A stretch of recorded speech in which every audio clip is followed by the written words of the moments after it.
성경 말씀 구약 성경 예레미야서에서 보십니다. 예레미야 29장 10절에서 14절 말씀.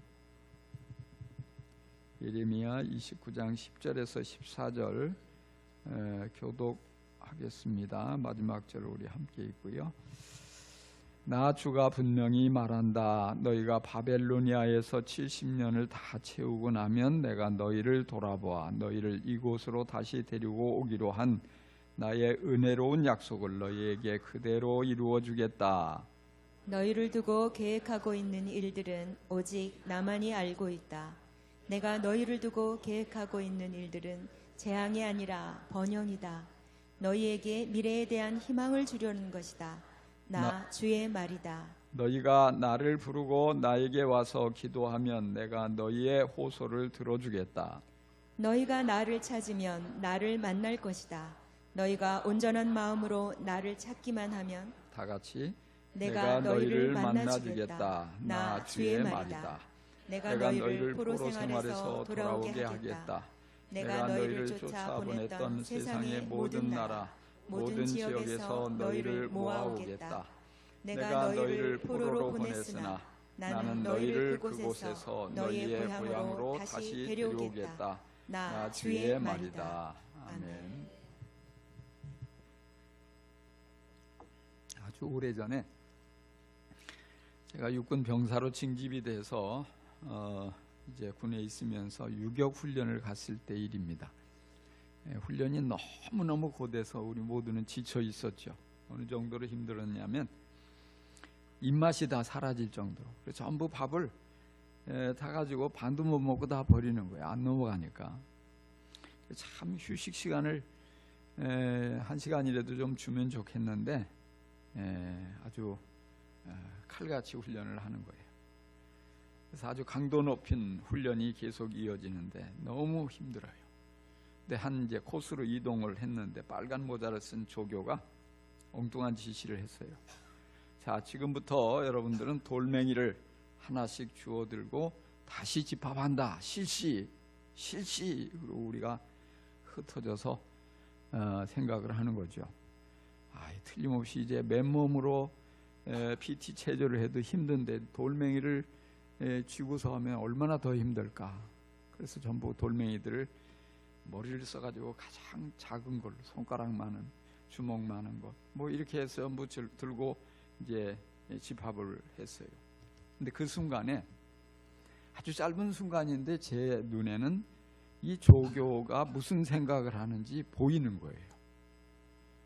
그래서 이제는 딱 눈치를 보고 그 중에서 가장 큰 돌멩이를 얼른 쥐어들고 집합을 했죠. 그러니까 아니나 다를까 조교가 그렇게 말하는 거예요. 남자가 그렇게 작은 돌멩이를 주워오면 되겠습니까? 적어도 이 정도는 돼야지. 그러면서 뭐 95번 올빼미는 열에 나머지는 다시 돌멩이를 주워온다. 1시간 동안 시원한 나무 그늘에서 편안하게 쉬면서 땀을 펄펄 흘리며 훈련을 받는 이 동료들을 보았던 그 생각이 나요. 상대방의 생각을 읽어내면은 어려운 문제도 쉽게 풀어낼 수가 있습니다. 부부간에도 서로의 생각을 읽어내면 갈등을 줄이고 행복한 가정생활을 할 수가 있습니다. 부모 자녀 간에도 피차 생각을 읽어내면 관계를 좋게 만들 수 있고 행복한 가정생활을 할 수가 있습니다. 직장생활을 하면서도 상사의 생각을 정확하게 읽어내는 것이 중요합니다. 또 우리가 신앙생활을 하면서 무엇보다도 누구보다도 하나님의 생각을 읽을 수만 있다면 우리는 훨씬 더 신앙생활을 잘할 수가 있습니다. 하지만 반대로 하나님의 생각을 읽어내지 못한 채 신앙생활을 하면 아무리 열심히 한다 할지라도 우리는 헛수고만 할 뿐이에요. 괜히 힘만 빼고 고생만 하고 그리고 축복은 점점 멀어지는 것이죠. 그런데 많은 이들이 하나님의 생각을 제대로 읽지 못하고 하나님이 뭐 대충 내가 이렇게 하면 좋으니까 하나님도 이러시겠지, 막연하게 그렇게 생각하고 나름대로는 열심히 하는데 고생만 잔뜩 하는 분들이 우리 주위에 참 많습니다. 또 많은 분들은 아예 하나님의 생각은 관심도 없고 또 읽어내려는 엄두조차 내지 못하고 있는 분들도 적지 않습니다. 그래서 그냥 해오던 대로 하던 방식대로 이렇게 하면 되는 거야, 이렇게 생각하고 있어요. 그러니까 삶의 변화도 없고 어떤 하나님의 능력을 경험할 일도 별로 없어요. 이스라엘 백성들은 하나님의 생각을 제대로 읽어내지 못했습니다. 그래서 하나님의 뜻과는 정반대로 나아가다가 결국 큰 위기를 만납니다. 하나님께서 선지자를 보내셔서 계속해서 말씀하셨지만 하나님의 생각에 관심이 없었던 그들은 자기 방식대로 해오던 대로 여전히 계속해서 우상 숭배를 일삼고 하나님을 배신하고 그렇게 나아갑니다. 결국 하나님께서는 바벨론이라는 아주 강대국을 들어서 이스라엘과 유대 나라를 징계하십니다. 그래서 멸망하게 하고 포로로 끌려가게 그렇게 하십니다. 그럼에도 불구하고 하나님의 말씀을 들었음에도 불구하고 하나님의 뜻을 이해하려고 애쓰지 않아요. 여전히 내 생각대로, 내 방식대로. 그래서 그들은 헛된 꿈을 꾸고 있습니다.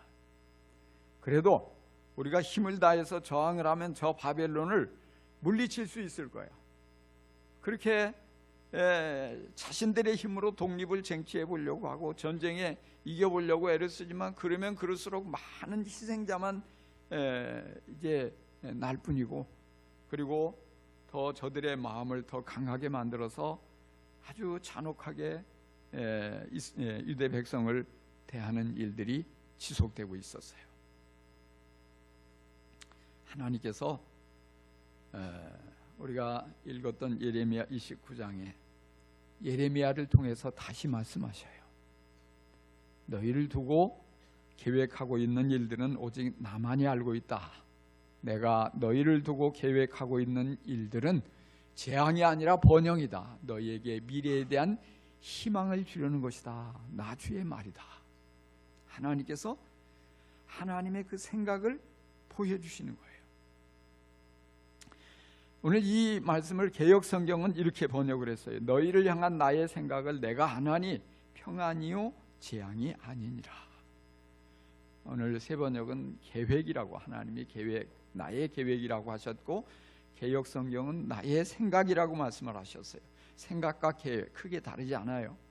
하나님께서 포로로 잡혀간 유대 백성을 향한 하나님께서 생각하고 계획하시는 일들이 있었다는 사실이에요. 그것이 무엇일까요? 오늘 이 시대를 살고 있는 우리들을 향한 하나님의 생각과 계획은 또한 무엇일까요? 간단하게 말씀드려서 하나님의 생각은 우리가 희망을 품는 것입니다. 여러 가지 많이 있지만 우리가 희망을 품고 살아가는 게 하나님이 우리를 향해서 생각하시는 거예요. 계획하시는 거예요. 11절에 내가 너희를 두고 계획하고 있는 일들은 재앙이 아니라 번영이다. 너희에게 미래에 대한 희망을 주려는 것이다. 그랬어요. 이 말씀은 무엇을 보여주고 있습니까? 당시 이 말씀을 받을 때 유대 백성들, 이스라엘 백성들은 절망에 사로잡혀 있었다는 사실이에요. 절망하고 있으니까 하나님은 희망을 주겠다는 것이에요. 절망할 수밖에 없죠. 왜? 나라가 전쟁에 지고 망해버렸어요. 왕도 두 눈을 뽑히고 포로로 끌려가 버렸어요. 모든 귀족들, 모든 젊은이들 할 것 없이 대부분의 수많은 사람들이 전부 굴비처럼 줄줄이 묶여가지고 포로로 저 먼 나라에 비참하게 신도 제대로 신지 못하고 끌려갔어요. 그리고 그들의 현실은 매일매일 노예로 살아가는 것이에요.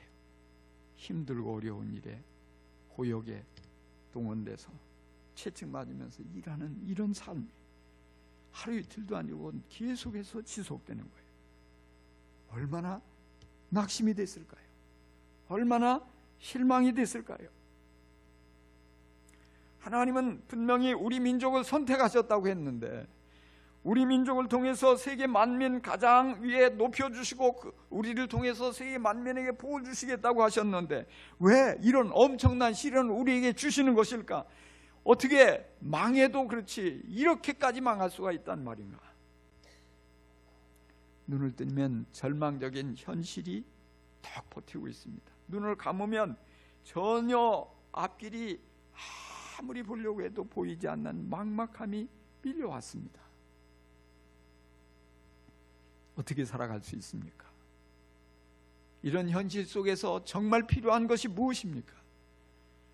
하루하루 살아가는 것이 너무 힘든데, 너무 괴로운데, 이런 고난과 이런 비참한 현실을 이겨내기 위해서 뭐가 있어야 되는 것입니까? 그것은 희망입니다. 이들에게, 절망하고 있는 이들에게 희망은 목숨보다 더 귀한 것이에요. 왜냐하면 희망이 없으면 살 수가 없어요. 희망이 있으면 하지만 모든 역경도 헤쳐나가고 우뚝 설 수 있습니다. 희망이 없다면 그들은 반년, 아니 단 한 달도 견딜 수가 없습니다. 자포자기하고 술에 취해서 그냥 인생의 실패자가 될 수밖에 없어요. 아니면 삶을 난 더 살 가치가 없어, 필요가 없어, 여기서 그만 난 끝낼 거야. 극단적인 선택을 할 수밖에 없어요. 이걸 모르시지 않아요, 하나님께서? 그래서 당신의 그 백성들을 향해서 하나님은 희망을 불어넣어 주시려고 예레미야 선지자를 보내신 거예요. 그래서 말씀하시는 거예요. 물론 하나님의 말씀을 들었다고 주어진 상황이 하루아침에 달라지는 게 아니에요. 똑같이 어제도 오늘도 내일도 원하면 타국 땅에 의미 없는 노예 생활이 지속되는 거예요. 힘든 고역에 동원돼서 채찍에 맞으면서 비참하게 그렇게 살아야 돼요. 그렇지만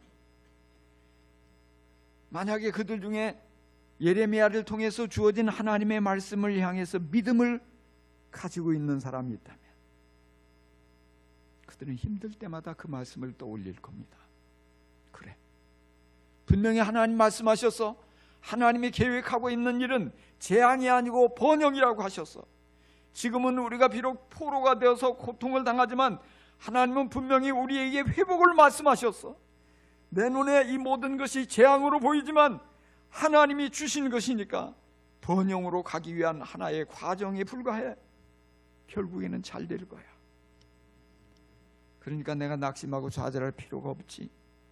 우리는 절대로 이대로 망하지 않아. 하나님이 반드시 우리를 돌아가게 하신다고 말씀하셨어. 고향으로 돌아가도록 인도하신다고 하셨어. 우리는 다시 일어나서 하나님이 기뻐하시는 그 아름다운 나라를 세울 거야. 이렇게 생각을 하면서 그들은 눈물을 훔치고 다시 용기를 내서 일어났을 것입니다. 하나님은 희망을 주시기를 원하셔요. 그래서 끊임없이 반복해서 회복과 귀환을 말씀하십니다. 변치 않는 사랑을 말씀하십니다. 치유를 말씀하십니다. 존귀하게 그들을 쓰시겠다고 말씀하십니다. 하나님은 어떻게든지 사랑하는 그 백성들에게 희망을 주시려고 선지자를 보내서 말씀하시고 또 말씀하시고 또 반복해서 말씀하셨습니다. 장래가 전혀 보장되지 않는 절망에 빠진 사람들을 우리는 주위에서 흔히 볼 수 있습니다. 어떤 사람은 중병에 걸려서 정말 살아갈 의욕을 잃고 있습니다. 어떤 사람은 하는 일이 잘 되지 않아 실패해서 가진 모든 재산을 다 잃어버렸습니다. 어떤 사람은 믿었던 사람에게 배신을 당하고 정말 너무나 기가 막혀서 다 힘을 잃어버리고 주저앉았습니다. 어떤 사람은 사랑하는 사람을 잃어버리고 살 맛도 다 잃어버리고 비틀거리고 있습니다. 이렇게 되면 아주 강했던 사람도 쉽게 무너집니다. 자포자기하고 주저앉아 버리는 사람들이 많습니다. 그 스트레스를 감당하지 못하고 결국 모든 힘을 잃어버리니까 질병을 이길 면역력도 사라져버리고, 그래서 세상을 원망하고 사람을 미워하며 그저 될 대로 되라고 다 놓고 있는 그런 사람들이 우리 주위에 종종 눈에 띕니다. 그렇지만 모든 것을 다 잃어버렸다 할지라도, 정말 돈도 건강도 사람도 다 잃어버리고 절망에 빠져 있는 상태라 할지라도 신락 같은 희망을 붙잡을 수만 있다면 얼마든지 다시 일어날 수 있습니다. 희망이 있다면 절대로 삶을 포기할 수가 없습니다. 희망은 그래서 죽고 사는 것을 결정할 만큼 절대적이고 중요한 것입니다. 그래서 하나님께서는 어떻게든지 우리가 희망을 품고 살아가도록 그렇게 우리에게 말씀하십니다. 하나님의 말씀에 귀를 기울이는 사람은 절대 희망의 끈을 놓지 않습니다. 이스라엘 백성들이 나라를 잃고 포로로 끌려가 절망적인 상황에 빠졌지만 그들이 다시 일어날 수 있게 된 것은, 그들이 돌아와서 다시 나라를 재건하고 오직 정말 하나님의 크나큰 축복을 받아들이며 다시 시작할 수 있었던 것은 다른 것이 아닙니다. 하나님의 말씀을 믿고 하나님의 말씀을 통해서 희망을 발견하고 하나님의 말씀대로 그 희망을 품고 다시 일어났기 때문입니다. 오늘도 사단은 끊임없이 우리에게 속삭입니다. 좌절하라고. 더 이상 힘쓸 필요 없다고 말합니다. 끊임없이 우리 귀에 속삭이고 있는 것은 네가 지금 겪고 있는 이 모든 것은 재앙이다, 불행이다. 그러니 이제는 희망의 끈을 놓고 완전히 절망하라고 속삭입니다. 너에게는 더 이상 기대할 게 아무것도 남지 않았다고 그렇게 말합니다. 그렇지만 하나님은 반대로 말씀하십니다. 그래도 희망을 품어라. 내가 너를 도와줄 테니 미래에 대한 희망을 품고 일어나라. 모두가 우리를 버린 것처럼 느껴지고 심지어 하나님도 나를 버린 것처럼 느껴진다 할지라도, 내게 남아있는 것은 하나도 없다고 느껴지는 그런 순간이라 할지라도 하나님의 음성에 귀를 기울이면 하나님은 그런 우리에게 내가 너를 사랑한다고 말씀하셔요. 내가 너와 함께 있다고 약속하십니다. 내가 너의 모든 것이 되어주고 내가 너의 모든 것을 책임져주마. 주님 약속하십니다. 우리 중에 좌절하고 낙심하고 절망에 시달리고 있는 분이 있다면 오늘 이 말씀을 듣고 하나님을 바라보며 끝까지 희망을 품을 수 있기를 바랍니다. 지금 어려워도, 도저히 다시 일어나지 못할 것처럼 생각되어도 하나님께서 다시 번영하게 해주시겠다고 하셨으니 여러분 그 말씀을 믿고 미래에 대한 희망을 품고 미래를 긍정적으로 볼 수 있기를 주의 이름으로 축원합니다. 그러면 얼마든지 좋아질 수 있어요. 건강도 좋아지고요, 또 어떤 가정 형편도 좋아지고요, 또 우리의 삶의 모든 것들이 다 꼬여서 안 된다고, 이대로 끝났다고 이렇게 느껴지는 것들이 완전히 역전되어지는 하나님의 능력을 경험하는 아름다운 미래가 우리 코앞에서 우리를 기다리고 있다는 사실을 여러분 깨닫기를 간절히 축원합니다. 하나님의 생각은 우리의 미래의 희망을 주려고 하시는 그것임을 여러분 기억하시고, 또 더 나아가서 하나님의 생각은 우리가 후손에게 복이 되는 것입니다. 하나님께서 포로로 끌려간 유대인들에게 예레미야를 통해서 말씀하셔요. 10절에 보니까 나 주가 분명히 말한다. 너희가 바벨로니아에서 70년을 다 채우고 나면 내가 너희를 돌아보아 너희를 이곳으로 다시 데리고 오기로 한 나의 은혜로운 약속을 너희에게 그대로 이루어 주겠다 말씀하셔요. 이 말씀 하나님이 돌아오게 해주겠다 희망을 주는 말씀이에요. 그런데 뭐예요? 조금 마음에 안 드는 게 뭐냐면 70년이란 말이에요.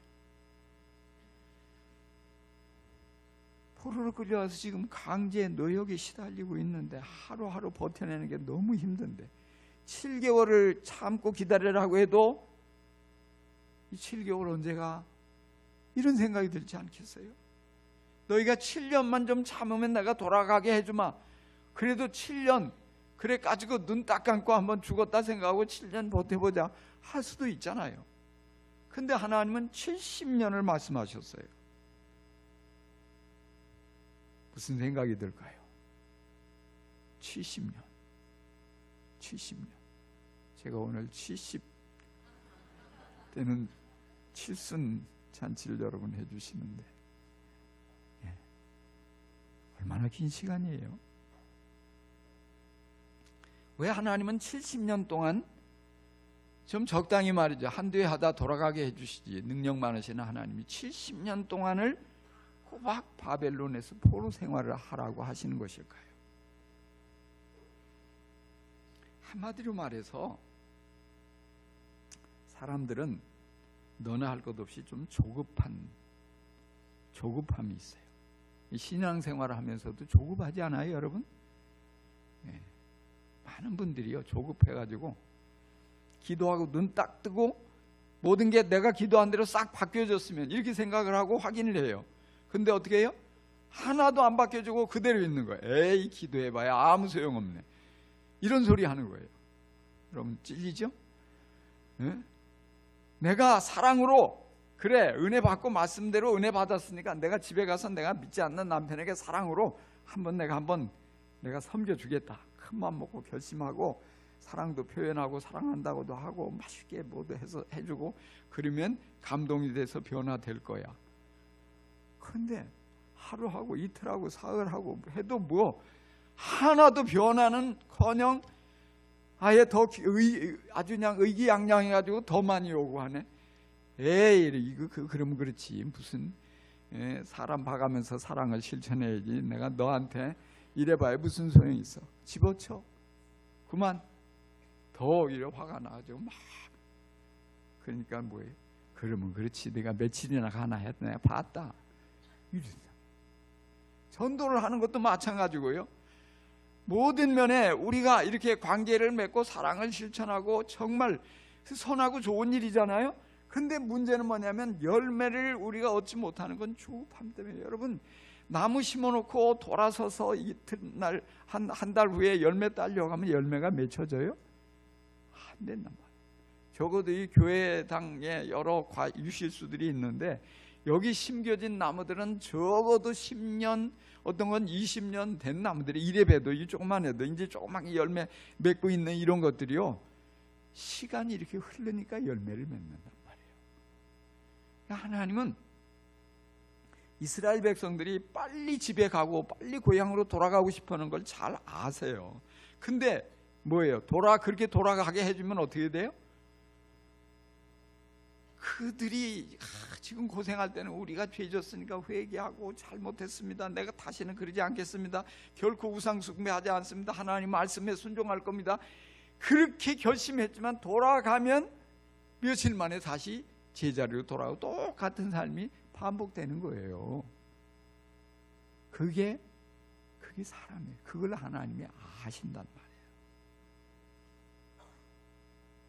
그러니까 이 완전한 변화, 정말 뼛속까지 밴 이런 아주 불신앙과 불순종과 이런 모든 것들을 갖다가 완전히 새롭게 하기 위해서는 하나님이 최소한 70년이다. 하나님 보신 그 시간이에요. 아니 그러면 70년 지나면 나는 죽고 없는데? 그렇잖아요? 아마 그 중에 돌아가서 그 영광을 본 사람도 있긴 있어요. 어린아이 때, 한 10살 때, 한 15살 때. 그래서 살면 70년이 지나도 80세, 85세 되니까 옛날에 어렸을 때 봤던 이 성전의 영광이 굉장한데 그렇게 시달리고 사모했던, 그런데 나중에 막 모든 것을 고생해서 지었는데 예전의 영광과 비교할 수가 없어요. 그러니까 우는 거예요. 헌당을 하면서. 그러나 이제 대다수는 뭐냐면 바벨론에 포로로 가서 그렇게 고역 노예 생활하다 죽어요. 그러면 아무 소용이 없지 않느냐 이렇게 생각이 될 수 있잖아요. 그렇지 않아요. 하나님께서는 지금 바벨론에서 고통을 당하고 죄값을 치르고 있는 그들을 통해서 거룩한 후손이 나오게 될 것을 바라보시는 거예요. 정말 내 대에서 열매를 따먹지 못하더라도, 내 대에서 그런 회복을 직접 목격하지는 못하더라도, 내 대에서 그렇게 소원했던 모든 것이 응답되는 것을 보지는 못한다 할지라도 나는 안 돼도 내 자식이 그 하나님의 영광을 보고 하나님께서 돌아가게 해주시는 도저히 불가능해 보이는 이런 모든 이 귀환을 경험하게 된다면, 아니 내 손자가 그것을 경험하고 그곳에 가서 하나님이 기뻐하시는 아름다운 하나님의 나라를 그 땅에 세우고 하나님의 축복을 누리며 살아가게 된다면 좋다, 나는 기꺼이 내가 고생할 만한 가치가 있다. 지금 이것을 하나님 말씀하시는 거예요. 너희가 그런 신앙을 가져라, 그런 믿음을 가져라. 생각을, 하나님의 그런 생각을 이해하고 하나님의 생각대로 하나님이 일하실 것을 바르게 바라볼 수만 있다면, 뼈를 깎는 고생을 하고 그렇게 이방 나라에서 정말 한 줌의 죄가 돼서 사라진다 할지라도 그것은 의미가 있는 일이에요. 때로 죽을 정도로 고생을 한다 할지라도 그 고생은 가치가 있는 거예요. 정말로 그들은 나라와 민족의 죄를 온몸으로 담당을 하며 징계를 받았습니다. 우상숭배와 하나님 말씀을 가볍게 여기고 배신하고 불순종한 그 죄값을 톡톡히 치렀습니다. 그러면서 회개했어요. 그렇지만은 다음 세대에 이어질 하나님의 그 복을 믿음의 눈으로 바라보는 거예요.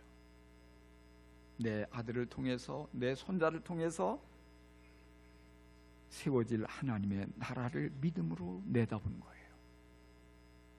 그래서 기회가 있을 때마다 그 아들을 불러놓고 믿음을 가르칩니다.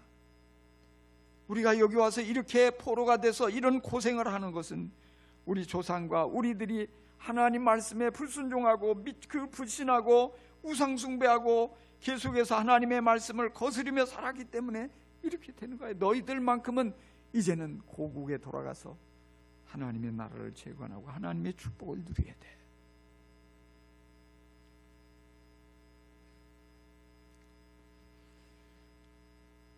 그런 아름다운 믿음의 교육이 자녀들의 마음에 깊이 뿌리 박히게 돼요.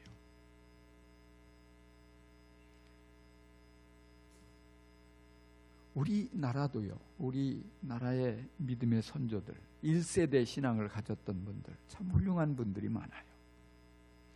그런데 그들 중에 대부분 아름다운 믿음을 가지고 아름답게 헌신하고 열심히 기도하고 살았지만, 당신들이 살아가는 그 당대의 복을 받아 누린 분들은 많잖아요. 물론 하늘 복을 받아서 평안과 소망과 뭐 이렇게 귀한 믿음으로 누리는 많은 복은 누렸지만, 그러나 오늘 우리가 이렇게 그 생각하는 것처럼 정말 이런 어떤 땅에서의 잘되고 이런 복은 그렇게 많이 누리지 않은 것 같아요. 오히려 엄청난 박해를 받고 고생을 하고, 또 정말 그들 중에 대부분 이 조국의 비참한 이런 운명, 그래서 가난과 싸우기도 하고, 어떤 이들은 나라를 빼앗긴 그 소름을 당하면서 저 만주벌판을 헤매면서 신앙의 자유를 위해서 그렇게 고생을 하기도 하고, 전쟁의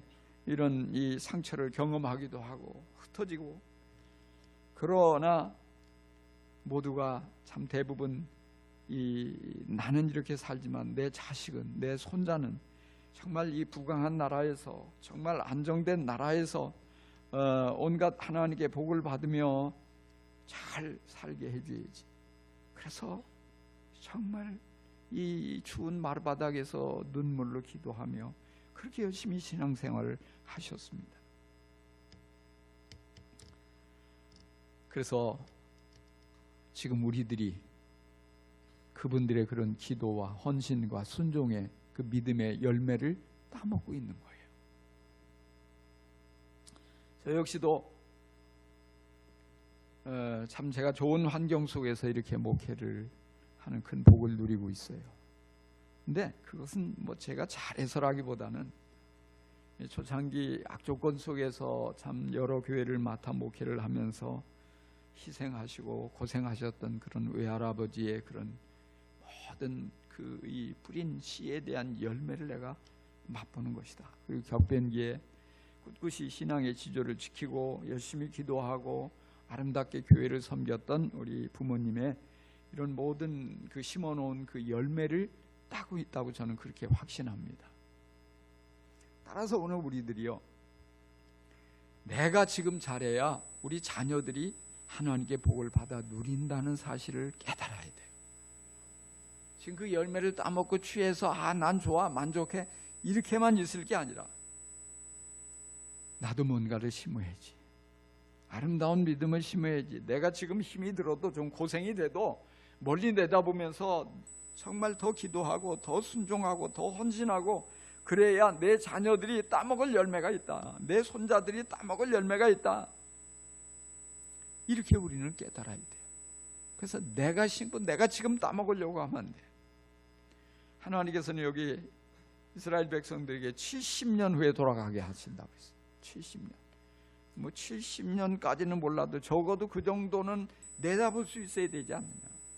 눈앞에 코앞에만 보지 말고 내가 심고 내가 당장 열매를 따려고 하지 말고 내가 심고 기도를 심고 순종을 심고 헌신을 심고 사랑을 심고 그러면 반드시 내 대에 따먹지 못하면 내 아들이라도 내 딸이라도 따먹게 되고 내 손주라도 따먹게 될 테니까 그런 확신을 가지고 낙심하지 말고 끝까지 부지런히 열심히 심는 성도가 될 수 있기를 주의 이름으로 축원합니다. 여러분, 하나님의 생각을 읽고 계십니까? 성경을 읽으면서 하나님의 생각이 여러분의 눈에 보여지고 있습니까? 여러분, 성령님께서 여러분을 사로잡으실 때 하나님의 생각을 일깨워 주시는데 그것이 여러분 깨달아집니까? 하나님이 지금 무엇을 생각하시는지, 하나님이 지금 내게 무엇을 주기를 원하시는지, 나를 향한 어떤 계획을 품고 계신지, 여러분 정말 주어지는 현실만 바라보지 말고 하나님의 생각에 비추어서 여러분의 환경을 보십시오. 그러면 그것이 재앙이 아니고 평안이 됩니다. 그것이 절망이 아니고 그 속에서 오히려 희망이 있습니다. 그리고 바로 내가 심어서 내 자손이 그 열매를 따먹게 되는, 내가 결국 이 축복의 근원이 되는, 이 내가 복이 되는 아름다운 삶이 될 수 있습니다. 여러분, 항상 정말 눈을 크게 뜨고 믿음의 눈을 크게 들어서 하나님의 그 생각을 보려고 안간힘을 쓰시고, 그게 잘 깨달아지지 않으면 하나님 생각을 좀 내게 보여주세요. 하나님 어떤 계획인지 이것을 좀 보여주세요. 그래서 내가 하나님의 생각을 알며 그 생각에 비추어서 문제를 바라보고 그리고 그것을 보다 더 잘 감당하고 잘 견뎌내고 그것을 통해서 하나님의 뜻을 이루어가는 일에 앞장설 수 있게 하나님 도와주세요. 이렇게 기도할 수 있기를 주의 이름으로 축원합니다. 그래서 우리 모두가 하나님이 생각하신 대로 하나님이 주는 평안과 희망을 누리며 오늘을 살아내고 더 아름답게 살아내며 정말 아름다운 열매를 잘 맺어가는 복된 성도가 되기를 간절히 축복합니다. 기도하십시다.